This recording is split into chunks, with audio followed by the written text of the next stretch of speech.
Let me first thank you, your staff, your technical people, everybody that works with you to have given me this opportunity to be able to bring the truth to the people, not just in Liberia, not just in Africa, but worldwide. To your question regarding my response to what the government is saying that we took $1 million.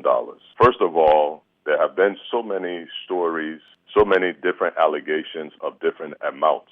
If you have followed the story, there's been accusation of $3,500,000, $1 million, $269,000, etc.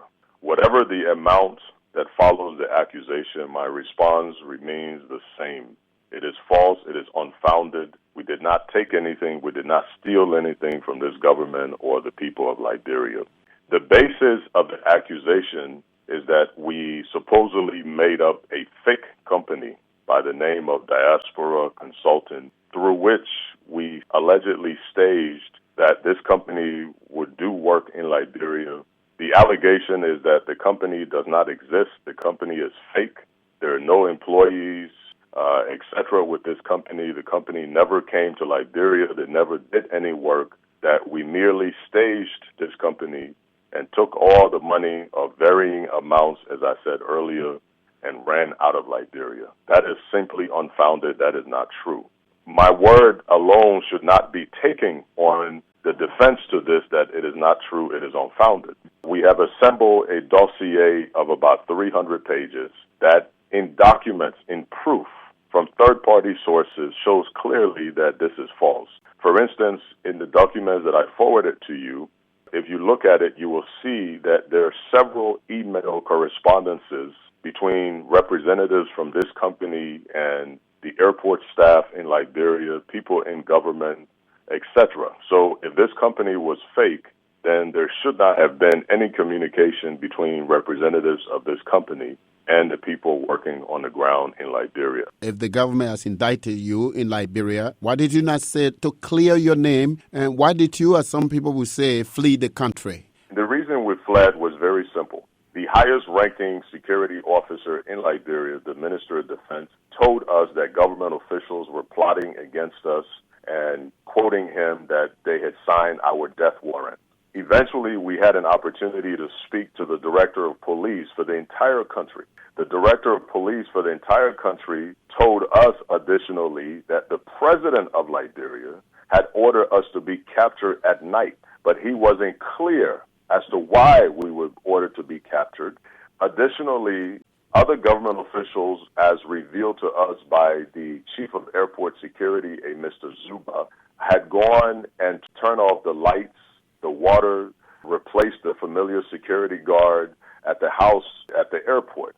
And this security guard basically told us that you need to be concerned about your safety. They came over here threatening me, etc. So when you ask why did we leave, I think the answer becomes easy and clear. And so that's why under all of those circumstances, that's why we left Liberia. Judge Johnson, so you mentioned the Defense Minister, Samukai, and the Director of Police. Besides them giving you the tip that you were being sought by the government, did they help you to leave the country? Regarding the details about how we left, we've sworn to secrecy as to not expose that because there are other people involved. But I can say, and the recording reveals this, what I can say is that, yes, we were assisted to some extent by these government officials, but the details about how we left, because there's so many other parties involved, I'm not at liberty to share that. So here's my question. You did secretly tape record people you were dealing with, including some senior government officials. And if I heard you correctly, that you even recorded the president of Liberia. So some would say, why did you do that? Well, we did it for a very simple reason. We discovered that these government officials were stealing from the poor people of Liberia. We know how rich Liberia is in natural resources. We see how Liberia additionally is blessed with not just U.S. but international goodwill. And we see how all those blessings are not triggering down to the everyday people. And we saw the reasons for those blessings not triggering down, and we felt compelled to do something. Liberia has a history of Liberians talking about problems but not being willing to become sacrificial lambs, not being willing to take the risk. And so we decided to take that risk. Now, we determined that the only way to present this to the world later on was to record these people. And so that's why we went on this spree of recording these government officials, including the president of Liberia, because we wanted to expose this to the world. We wanted to expose this to the people, and we wanted it to be authenticated with the voices of the culprits. So you do have a recording of the president of Liberia? Yes, we have more than one additional recording of the president of Liberia. We've played one publicly already. That's the one that deals with a company called NACO, N-A-C-A. Just quickly, 30 seconds, we discovered in that instance that there were money leaving the bank accounts of the airport going out to this company, but we had not found any reports, any contracts, any work. We had not talked to anybody. We didn't know who this company was. And so we went to the president after learning that this company, one of the principals of this company is connected to the president. We went to the president and asked her, essentially, we need some guidance. What's going on with this company? Why is all this money going out to this company? And on recording, the president pretends to not know what's going on, and then she accuses some government officials of plotting to steal, and then she promises to question them, and she says the payment were invalid, the payments would be revoked, but of course those payments were never revoked, and to our knowledge, nobody was really even questioned. And do you have a recording of the president's sister? What I can tell you without letting all the cat out of the bag is we've got recordings of numerous people in government directly and indirectly influencing the government. All the recordings we have are tailored to expose corruption, are tailored to bring the truth to the Liberian people and to the world as to why the everyday people of Liberia continue to suffer in light of all the natural resources and international goodwill that we have. So let me specifically ask, did anyone in the government give you money as a way to keep you quiet? Or did anyone offer you money? Nobody in the government has offered or given me any money to keep me quiet. I think anybody that has followed the news in Liberia for the last 6 months, if there's anybody in Liberia that would be deemed to have been quiet, I would not be one of those people. So I don't even understand the distractive strategy, the distractive nature, even of those who are inquiring as to whether or not I've been paid and why I am quiet, because I have been anything but quiet. In fact, if you recall just shortly, the president required the whole country to remain quiet via a gag order. So the fact that the president and the justice minister went out and put forth a gag order for the country to be quiet, that says that there was concern that I wasn't quiet. How would you describe your decision to make these recordings? Would you say that was patriotic? Because some people would say it was a betrayal of confidentiality. Well, I understand the people that would talk about confidentiality first, but how I would describe it was, in the Bible, God says to Joshua, "Be strong and courageous, for I am with you." And first of all, after much prayer and reflection, we felt that God had told us, "Be strong and courageous, we're with you." And so first it was based on, we felt and feel an agreement with God to go forward, that he would protect us in doing this. Secondly, again, the people are suffering. You have about 4 million people. We have a rich country. We have many natural resources. We have great international goodwill. We don't have any electricity for the whole country. We don't have any water. We don't have roads. We don't have schools. We don't have medicines. I mean, I can go on, food. I can go on and on and on. And so when you see these things happening and you get in a position to expose it, you're faced with a choice to either be like everybody else and just talk about it and hope that by talking it'll go away, or become the sacrificial lamb to expose it. And that's what we felt we needed to do. Now, if anybody interprets that as a breach of confidence, then I understand where they're coming from. But I read somewhere before, Mr. Butty, somebody said that if you keep doing what you have been doing, you will keep getting what you have been getting. And so If Liberians are serious about progress, if we're serious about moving our country forward, we cannot keep doing the same thing and expect something different. And so we decided to be the sacrificial lambs to bring the truth about this to Liberia and the world. And hopefully by doing something different, we'll get a different result for the prosperity of the people of Liberia. In Malawi, there is a big government corruption scandal popularly known as the Cash Gate, where some public officials are alleged to have stolen more than $2.5 million from the public coffers.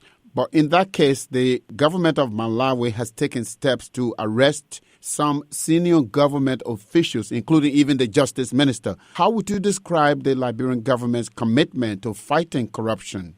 You can't really be committed to fighting corruption when you yourself are corrupt. You have on recording that has been played for the world, played in Liberia, is posted on YouTube. On this recording, you have the defense minister, the guy responsible for the defense of the entire nation. He says on this recording, in essence, I've done an investigation. I've talked to these government officials. He names the government officials, and he says that they're plotting against other people because these people are taking an anti-corruption stance, and they're plotting and they're signing death warrants, et cetera, et cetera. Now, everywhere where there's red-blooded human beings, that's illegal.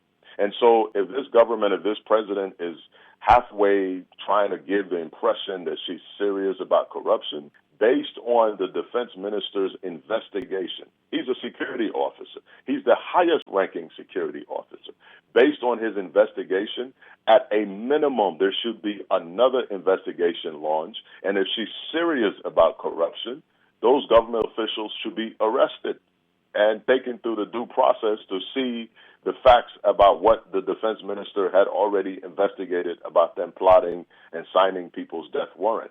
Additionally, you have another government official, the senior security officer at the airport, naming other government officials that went in and illegally turned off the electricity, illegally turned off the water, replacing the security guard, vandalizing offices, taking stuff. In every civilized society, when you have a government official that is an eyewitness to those crimes, if the government, again, is really serious about corruption, those government officials, like Malawi, should be arrested. You've got the finance minister that's named point blank by the Minister of Defense. You've got the finance minister that's named point blank by the chairman of the board for all the airports. You also got the finance minister that's named by the director of police. So you have this one finance minister, not named by us, but named by his colleagues. Every one of his colleagues has named him. And so if this president is halfway serious about corruption, this finance minister, who I am told is her son, he should be arrested and charged and, given due process and let the case go forward. But the fact that there's no action, the fact that we're being pursued presumably internationally when we have documents that we publish to the world that is out there, that shows that this is just a hoax. This is just to pretend and to somehow show face to the international community that she's about anti-corruption, but she isn't. The issue about Nako with her recording that is publicly out there, she hasn't explained anything about that. She hasn't responded to that. She hasn't denied it. So, no, all of those evidences and more, I think, show clearly that any talk about anti-corruption is really just a joke. To the government's credit, I think I spoke the other day with the new chairman of the Anti-Corruption Commission. He mentioned some of the steps the government has taken, including even setting up the Anti-Corruption Commission to fight corruption. And still you think that the government is not serious, eh? My brother, no, clearly they're not serious. When they allege that we took all these different figures, they did not say they were going to set up an anti-corruption commission before they pursue us. They did not say they would do this whole commission, staff it, get buildings, get stationery before they bring about indictment. So if you're serious about crime and you're fair and you're objective, if you have evidence of crime given to you, hand-delivered to you by your Minister of Defense, why do you have to wait to set up an anti-corruption commission before you go after those crimes or those alleged criminals? If you're serious about it, go after them immediately. When an average citizen in Liberia allegedly commits a crime, the government doesn't wait to set up an anti-corruption commission before prosecuting that person. So, no, that makes no sense whatsoever. It can be done simultaneously if this president and this government is serious. But again, they're not serious. This is a hoax. They have been caught with their pants down. They're embarrassed. And that's basically what this is all about. One thing we also know, or I've heard, is that, and I think the Liberian government mentioned there, that it has asked for your extradition from the U.S. government. Has anyone approached you from the U.S. government side in terms of an extradition proceedings that are pending against you? Nobody has approached me from the U.S. government side or the Liberian side or any side for that matter. Back in August, we learned via the media that the president had sent an extradition team to the United States. This was in August of this year. We're now towards the end of this year in December. So we're talking approximately 5 months later. I don't know if that extradition team is still at baggage claim at JFK trying to find their way out or whatever the case is. But I will tell you and your listening audience this. The 300-page dossier that we've assembled that deals and shows clearly that the indictment is bogus. We flew up to Washington, D.C. We requested and had an audience with the Department of State. We met with them for several hours, going through the dossier from beginning to end. We also met with and left a copy with officials at the U.S. Department of Justice. And thirdly, we took a third copy of that dossier and requested that the U.S. Secretary of State's office forward the same to the U.S. Embassy in Liberia. And so those are the things that we've done. But as far as the extradition team, nobody has contacted me. There's been no due process. And as I said, we heard the same story back in August. I don't know if they're expecting us to look in baggage claim at JFK. I don't know if you have any contact where you can call baggage claim. But since August, we've heard that extradition team has been there, but we've not seen or heard anything.